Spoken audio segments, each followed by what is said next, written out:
I'd like to call to order this committee whole meeting of the town of Saugeen Shores and extend a welcome to everyone in the council chambers this evening. And the first order of business is a declaration of pecuniary interest, and I'll remind each member of your responsibility to declare, and you can do so now or when it arises on the agenda.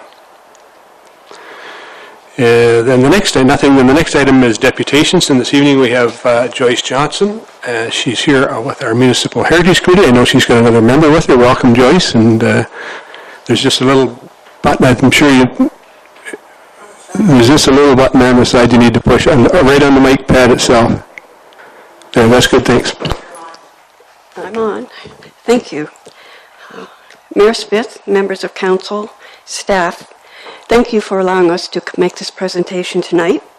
The Saugeen Shores Municipal Heritage Committee is comprised of volunteers appointed by council, and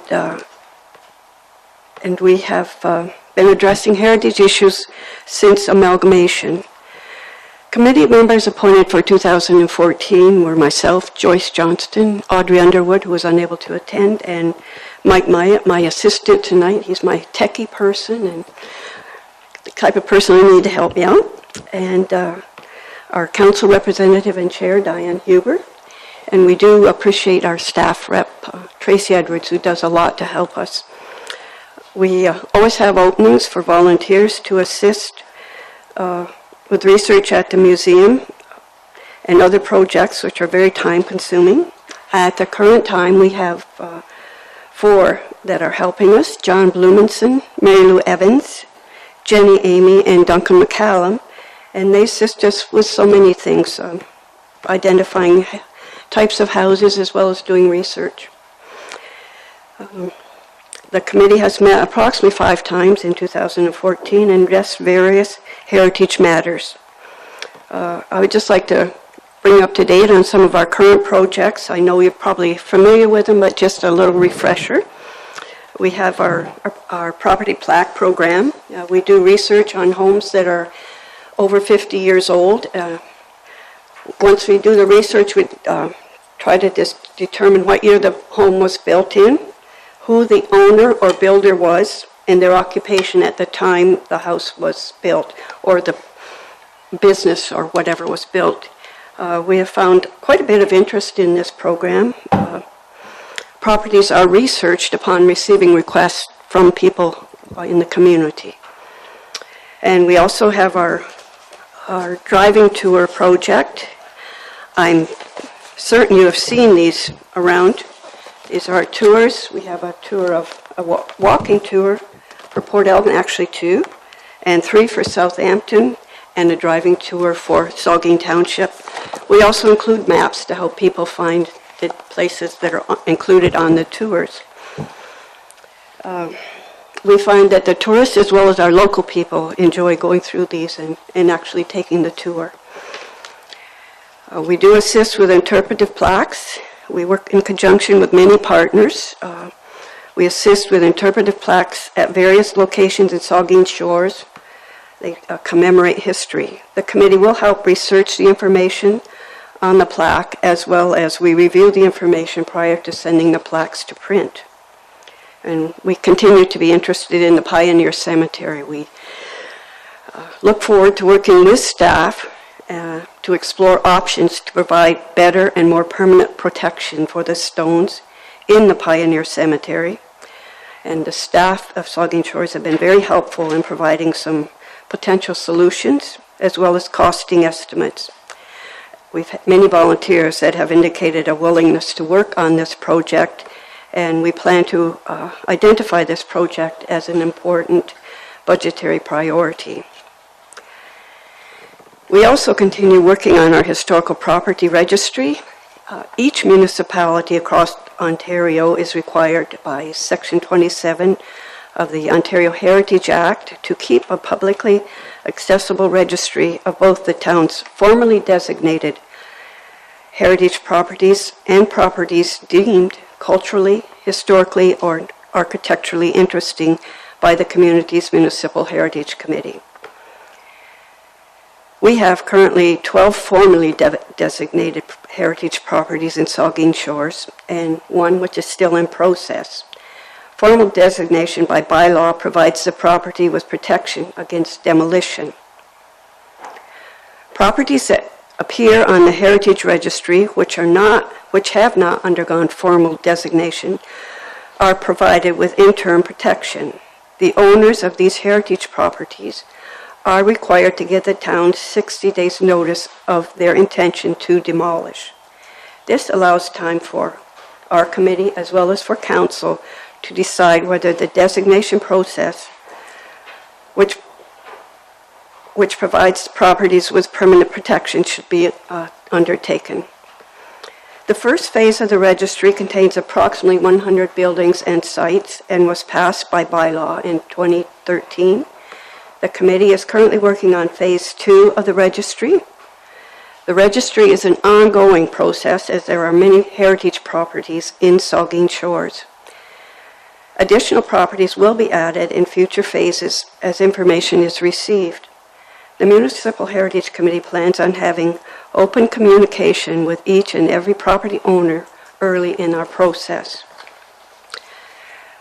And the main reason we are here tonight is to share information about our new program, and Mike is going to hand out pamphlets at this time. This program is a tree sculpturing program. The committee has been working with a Saugeen Shores resident to establish a tree sculpturing program similar to the one in the town of Orangeville. Many of our beautiful trees have matured and are now at the point of being removed. We would like to see a healthy portion of some of our trees kept for sculpturing. The purpose of the tree sculpturing program is to sustain the life of trees that have reached the end of life expectancy in a way that allows the trees to continue adding character to our community while preserving our history.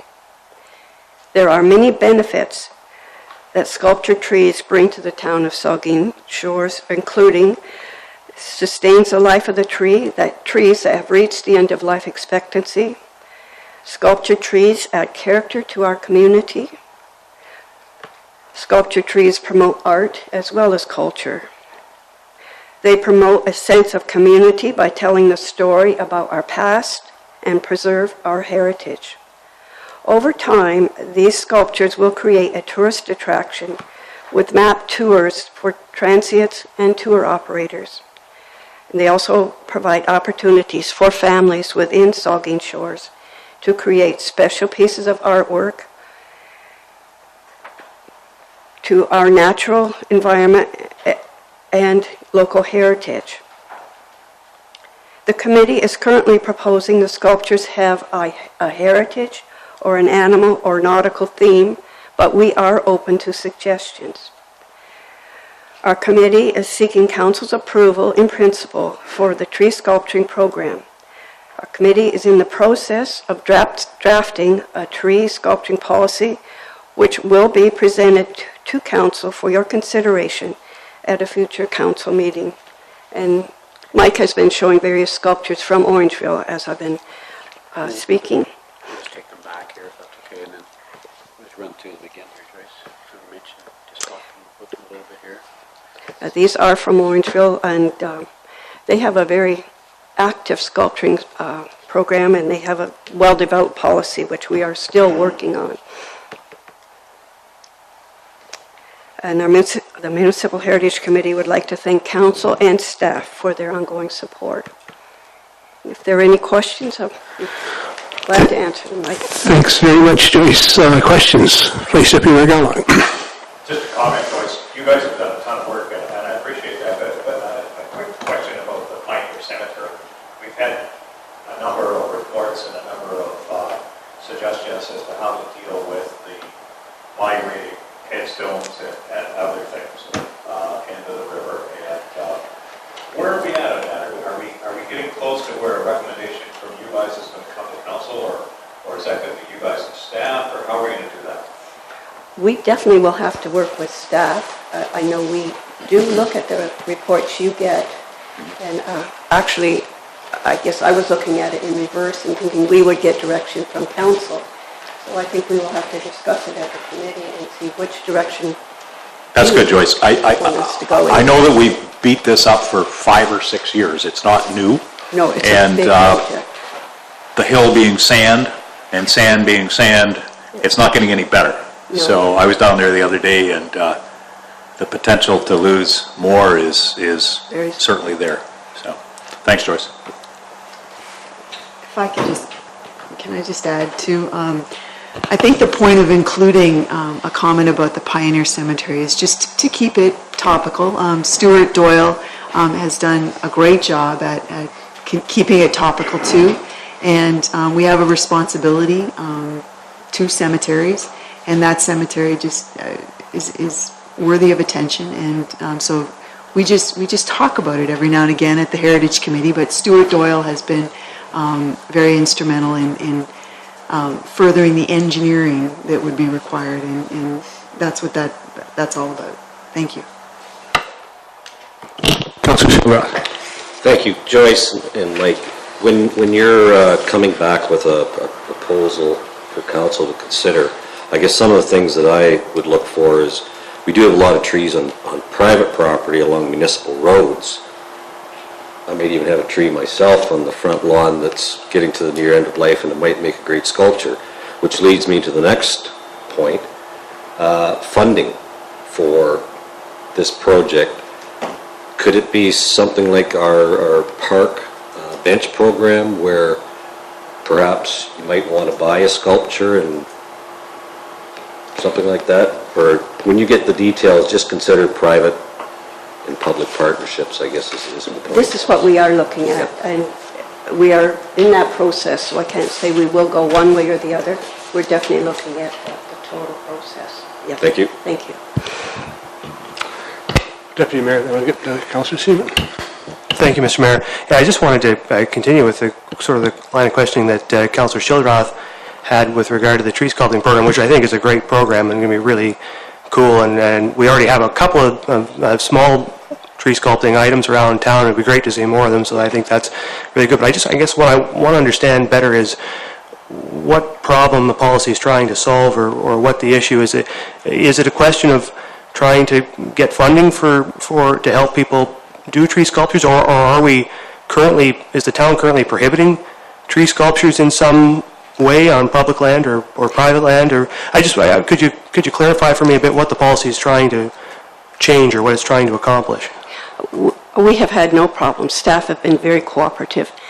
We are trying to establish where we would like the sculptures to be placed, private or public land. We'd like to determine whether they would be done on site, in other words, where the tree is, or removed to another site to be sculptured. We have to look at insurance. There are a number of issues we are looking toward solving or coming up with a recommendation for. So, if I may, Mr. Mayor, just to clarify then, so I'm clear then, that at the moment, anybody who wanted to do a tree sculpture in the town of Saugeen Shores could do it right now, and there'd be nothing on their own land anyway, could do that without anybody stopping them. What you're trying to do with the policy is to get it organized a bit, and to have a theme to it, and to arrange it, and to create something like this, hopefully in the end, like Orangeville has, which is similar to the driving tours and walking tours that the Heritage Committee already has as a tourism draw. But it's about organization. That's what the policy is trying to do. Yes, it is. We don't want to go into it until we have developed that policy. Well, I think that's really great, and keep up the good work. Thank you, Mr. Mayor. Councillor Seaman. Thank you, Mr. Mayor. Yes, thanks, Joyce and Mike. I had an opportunity to drive through Orangeville this year, and I was quite amazed by all the sculptures. I think it's a great idea. A couple questions. Is there anybody local that can do that kind of work? There are, and we are in process of trying to contact them, discussing prices, how they prefer to do the work, and that type of thing. There's one person I know of that lives just above Hepworth. The name has just left me, Clavering. And there are others around, I know. And one further question. Is there much dollar value in maintaining them, like the paint or whatever that goes on them?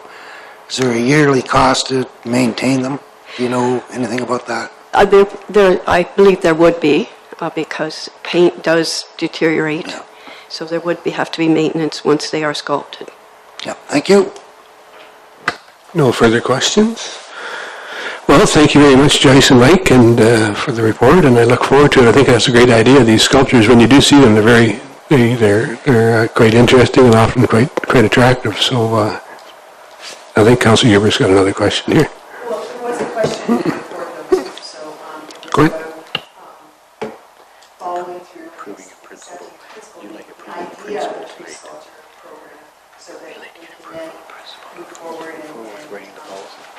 get some ideas about what would need to be considered. And yes, there's definitely a difference between public and private land. And we do have, there was a picture up there of a stump, so to speak. It's quite high though. It's been left, which could potentially be the first one.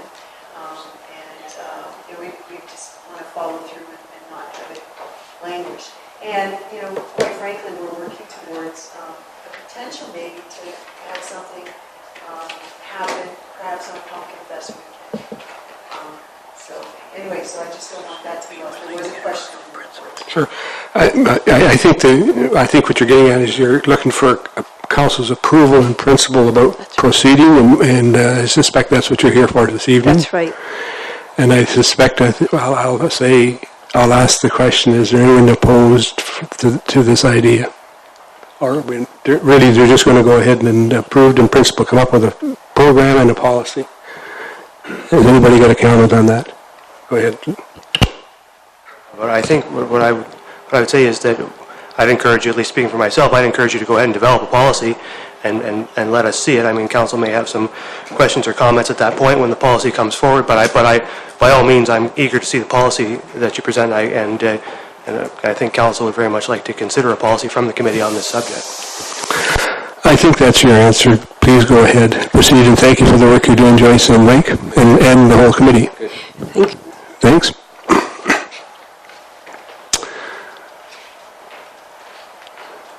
The next item on the agenda is the Community Services, Parks and Recreation Staff Report, and it has to do with the transfer of the Pro Shop Agreement. And Jane Jagodowski will present, our Director of Community Services. Excuse me. Thank you. The current lease agreement for the Pro Shop services expires with Scoreboard Sports 2 on December 31st, 2015. However, there has been a restructuring of the operations of the leasee, and this portion of the business has been sold to Mr. Gord Lamont, who wishes to provide the continuation of these services under the same terms and conditions as currently exist. Mr. Lamont has been the primary employee of the Pro Shop since its inception and is extremely informed with the operations. Staff is recommending that the obligations under the agreement be transferred to Mr. Lamont and he complete the tenure of the existing agreement. A decision will be made in mid-2015 regarding how to proceed with a new agreement for the future 5-year term.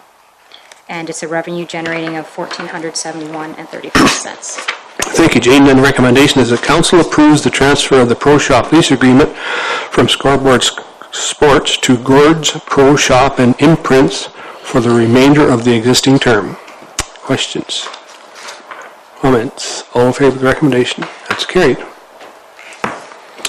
The next item again is the Community Services, Parks and Recreation Staff Report, and it has to do with awarding of the contract for the design of the Port Elgin Waterfront and Beach Allotment Program, and Jane will present again. Thank you. A total of 5 proposals were received for the Port Elgin Waterfront Design Concept and Budget Allotment Project. 2 were deemed non-compliant with the terms of submission and were not considered further. The remaining 3 were reviewed by the selection committee and 2 were shortlisted for interviews.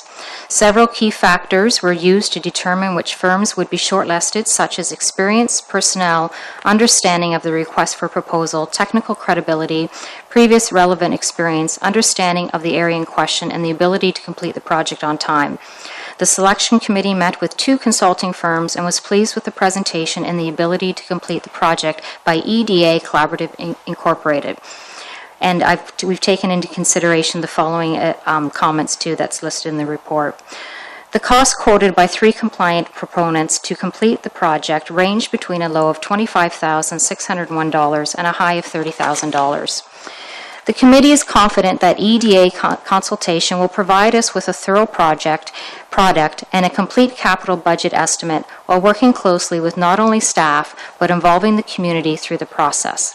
References on the successful firm were completed and did not identify any issues. If the recommendation is adopted by committee, it is anticipated staff will commence working with the firm immediately in order to begin to coordinate the public participation components of the project so that dialogue can occur in a timely manner. Thank you, Jane. And the recommendation is that EDA Collaborative Incorporated be awarded the contract for the Port Elgin Waterfront Design Concept and Budget Allotment Project at a cost of $27,500 plus HST. Questions, comments? Deputy Mayor Charbonneau. Thank you, Mr. Mayor, and thank you, Jane. I think it's excellent to see this come forward, and I think it's timely, and I guess that's what I sort of would like to ask you about. Number one, if you could just sort of clarify for us what the scope of the work is with regard to the area, so we're all clear on how much territory or what part of the beach we're talking about in terms of the scope of this project. But most importantly, I think I'm keen to know if this project is going to leave the incoming council with a project or some projects that it can consider doing in the 2015 budget. I think that it's key at this point with regard, given the fact that we sort of had the waterfront master plan for a year now, that council, the next council, has something that it can sink its teeth into that's well considered and well designed, starting at the end of this year. So if you could give me some assurance that that's going to, or at least that's the plan, that would be appreciated. Yeah, one of the proposals, one of the requirements as part of the proposal is that we're left with a product that will be able to be phased in, and a realistic phased in approach instead of doing the completion of a project all at once. Obviously that's not viable, but something that can be phased in over a number of years with some realistic budget allotments to it. Some of the requirements that we've also asked that be part of the process, if I can just go over a couple of the parts of the request for proposal, was obviously transportation and the mixes of vehicle, active transportation, pedestrian, and harbor as well. The connectivity of the promenade and how that will work as kind of the spine of the entire Port Elgin main waterfront. Art and public spaces is so part of our culture that be part of it as well. Heritage resources, and we've got our Heritage Committee here tonight, and our Accessibility Committee will certainly be part of that process as well. Year-round versus seasonal, we want to ensure that the waterfront is not shut down after Labor Day weekend, but there continues to be opportunities in that area for active, vibrant waterfront as well past the Labor Day weekend. Views not only to the waterfront, but from the waterfront. We need to be cognizant that our visitors are also entering to our community through the waterfront as well. Special events and attractions. We know that at one point our carnivals were very well attended down at our waterfront, and now we need to provide something in that space as well. And what are we going to do as far as programming? Environmental risks, our changing water levels, street furniture, and one of the conversations we've had is how can we mirror that with our downtown and what's happening in our downtowns right now.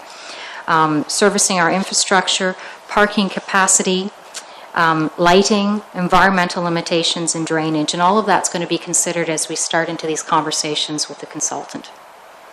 But could you, sorry, Mr. Mayor, could you just give me a comment about the timeline in terms of the incoming council and whether there'd be something there for them to look at? Right. We anticipate to have our completed package from the consultant by Thanksgiving, this Thanksgiving. Good, so in time, hopefully, for capital submissions in 2015. Excellent. Thank you, Mr. Mayor. Vice Deputy Mayor Gallant. Thanks, Mr. Mayor. I agree with Deputy Mayor Charbonneau. I think it's time that we get at this. I think the key in there is there's one line that says operating budget implications of capital recommendations. And you didn't mention that, but that's where the rubber hits the road in terms of whether we can afford to do some of these things. And I think that's going to be an important part for the new council. You're going to have a serious look at that. Certainly, that's one of the things I'm interested in, is make sure that those programs that we envision are affordable into the future, and that's something I think that the new council is going to have a look at. Thanks, Mr. Mayor. Thanks, Mike. Other comments? If I may just add to it too, it provides an opportunity for community consultation, so there certainly will be an opportunity for our visitors as well as our full-time residents to have some input to the plan as well. Thank you. Then all in favor of the recommendation? That's carried.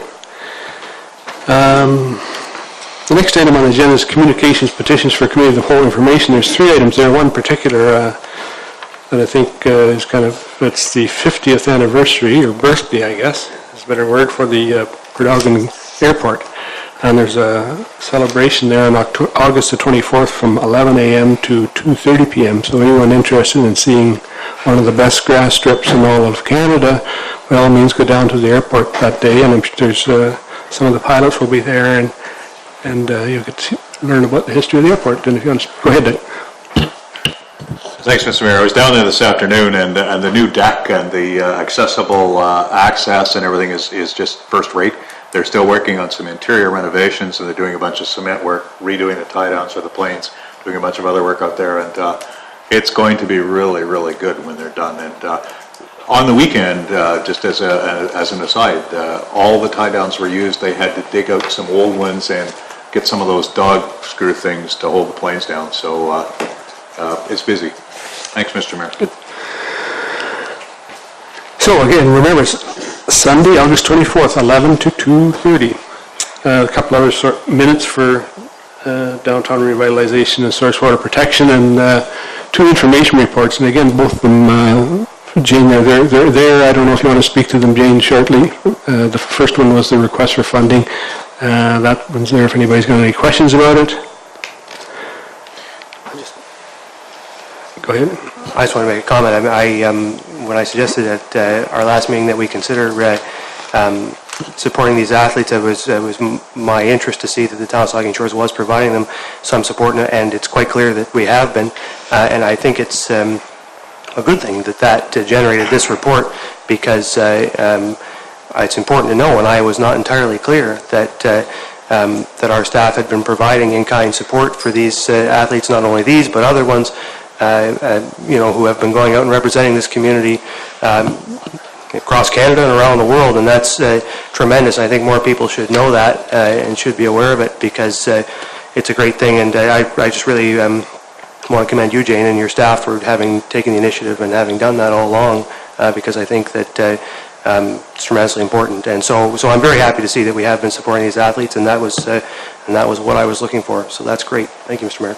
Thank you. There's one other item. The next one is information report on the Saugeen Shores waterfront. There's perhaps you probably have, there's an opportunity to explain some of the things that you're doing down there. I know there's some issues that are very topical right now, and if you want to mention or anything particular, Jane, please go ahead. Really, this report was kind of to give you a synopsis of what we've been dealing with at the waterfront. It's been another busy year, but if I can just take a couple of minutes to certainly let the media know too what the report entails. But we've just completed our waterfront talk series, and they were really well received, and we've been asked if we would consider doing them again for next year, and I'm sure we will work closely with a number of different agencies to provide those opportunities for individuals to come and listen to them.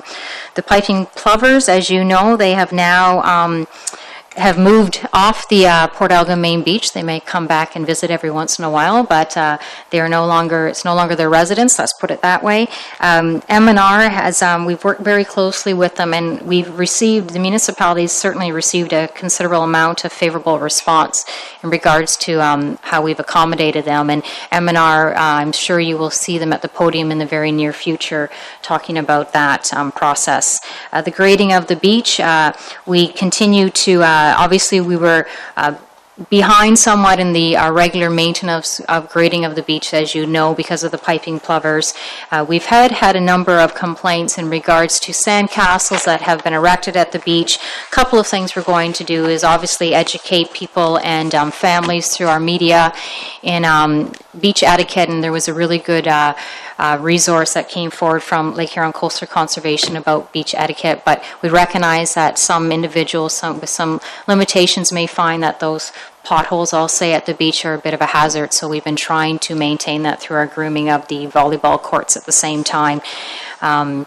With the Canadian geese, they've unfortunately migrated, I'm sure as you've heard, from north of the harbour onto the main beach, and obviously like that sod, any Canada geese, they like nice soft sod that's flavorful, and we've been seeing them around the washroom vicinity on a regular basis. So we were able to very quickly get a migratory bird damage and danger permit, which allows us to use a blowhorn to try and push them off the beach somewhat gently.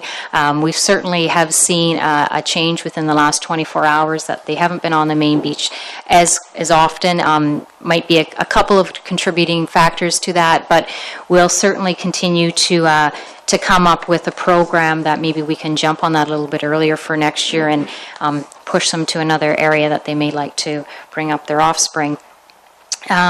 Grasses on the beaches, those continue to be an issue too, and there's lots of reasonings why we have grasses on the main beach, and the speaking sessions that we had really explained that very well to those people that attended.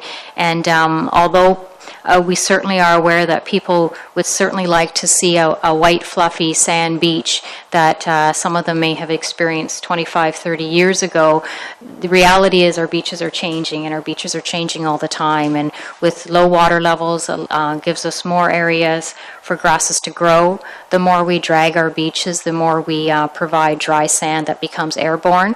Unfortunately, Saugeen Shore sand is what they call relic, and that means that it cannot be replaced. So when that sand blows, it leaves and it doesn't come back. What happens is that the sands that we do have are able to catch those, the grasses that we do have are able to catch those sands and keep them on the beach. It's interesting that our northern part of the beach, close to the wall, used to be our most undesirable portion of the beach. And about 4 or 5 years ago, we planted dune grasses in that area. Now that's our best sand that we have on the beach. So the sands do work, but unfortunately they're not aesthetically appeasing in some cases, and many people do remember the nostalgia of having white, soft white beaches. And like I said, our beaches are forever changing.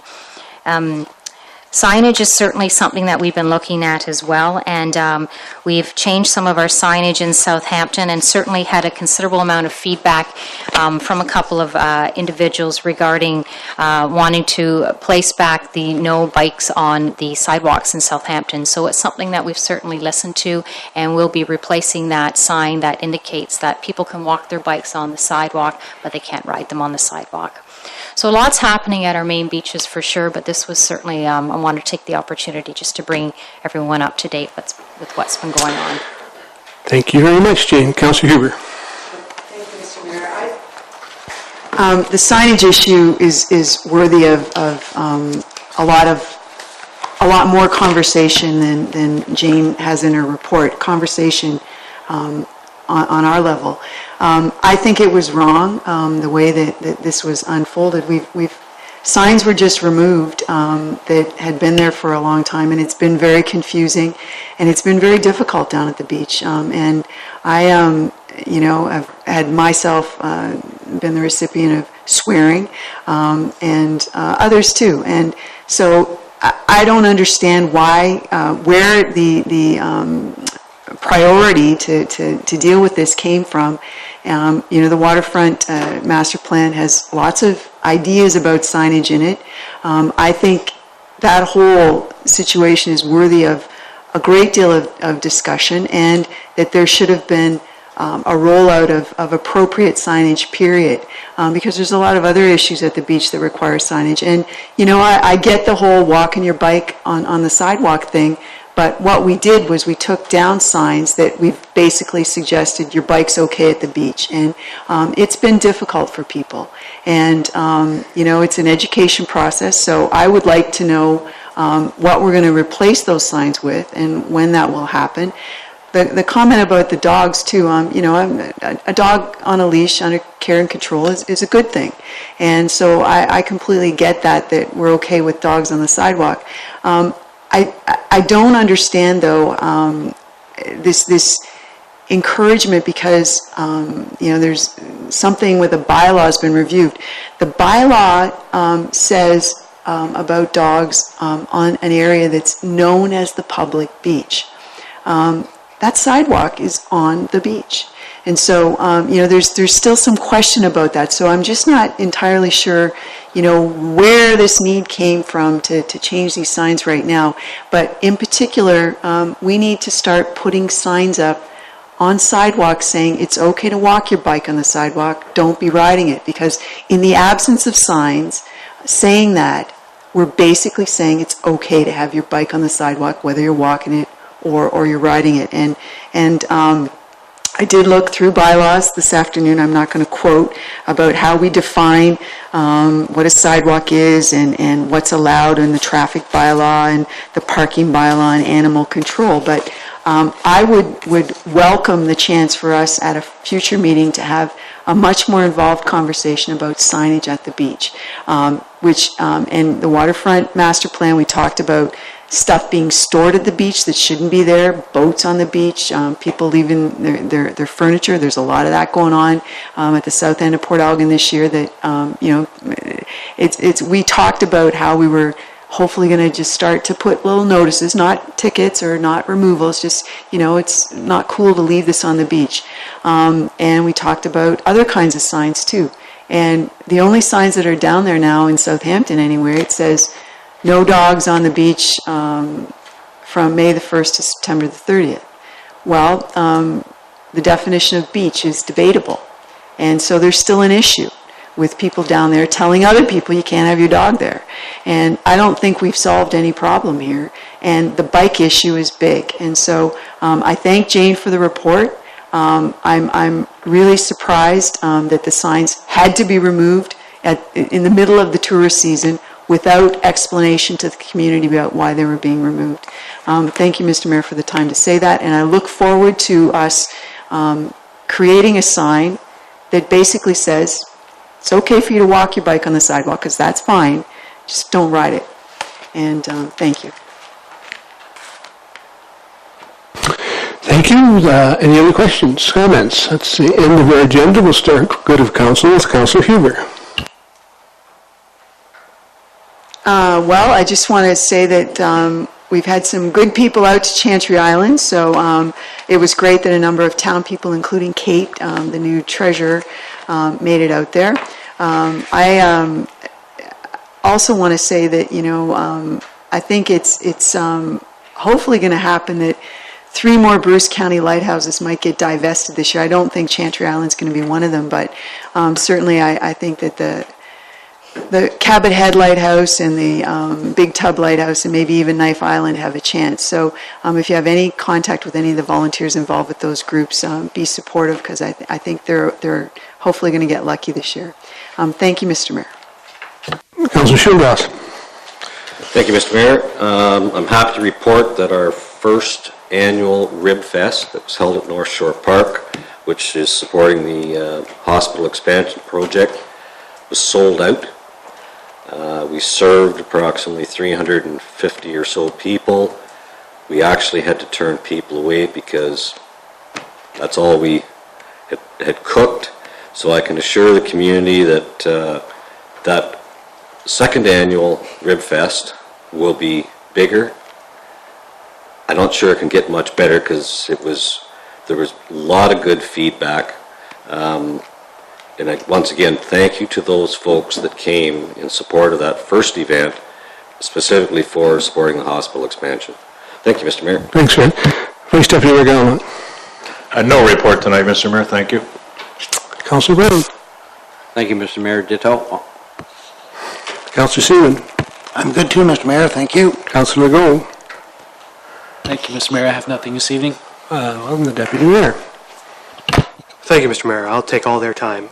I just have one thing. On the 6th, I had the opportunity to sit down when staff received some of the preliminary work on the Southampton Streetscape plan. That project is still ongoing, and there's still the consultant is still working on it, but I had an opportunity to see some of the early work that's being done, and I just wanted to assure council that it's going along very well, I think, and there's some excellent dialogue happening between our staff and the consultant, as has been in evidence by some of the things that have already been implemented, but also a very exciting plan, I think, is going to come down the pike for us to look at, or more likely for the next council to look at, but I'm very pleased with how that project is coming together, and it's very exciting. So I just wanted to share that, and also I'm hoping Community Services will lend me their air gun so I can scare the seagulls out of my strawberries. Thank you, Mr. Mayor. have nothing to add. We'll take a motion to adjourn. Doug and Fred, all in favor? Okay, we're